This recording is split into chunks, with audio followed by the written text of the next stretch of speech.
what the People's Tribunal is a furthering of the whole policy of removing discrimination for women and achieving equality.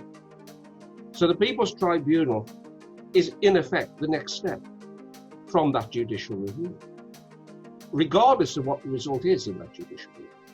What the People's Tribunal does is collect, collate and present evidence through us, the legal team, to the tribunal, to an independent panel of judges that can be drawn completely cross-section, nationally and internationally, that listen to the evidence, that read the documents, that see the witnesses, and then go away and make certain conclusions and hopefully recommendations.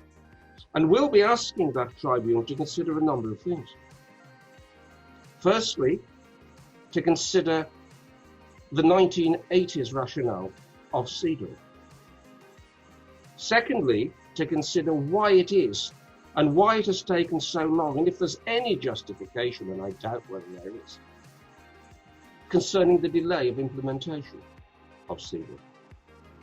And thirdly, and perhaps most importantly, for that tribunal, one would expect concluding that the delay is unconscionable, will come with recommendations as to how, in the soonest possible way, CEDAW can be inculcated into our legislative system.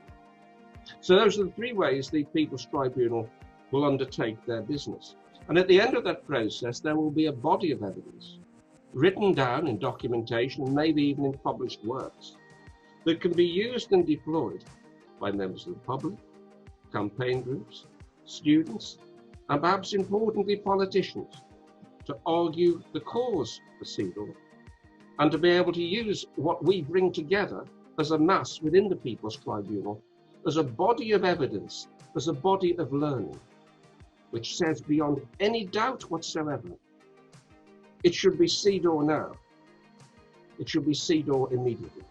It will ensure that laws which do not achieve that are abolished or amended, or new laws put in place to make sure that there is no more discrimination against women of the type that has increased in the past few years, particularly because of austerity.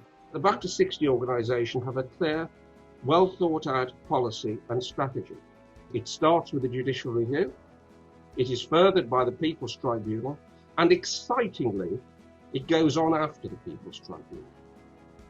This is a strategy which will take the fight on and on and on until ultimately these rights are achieved and they are protected.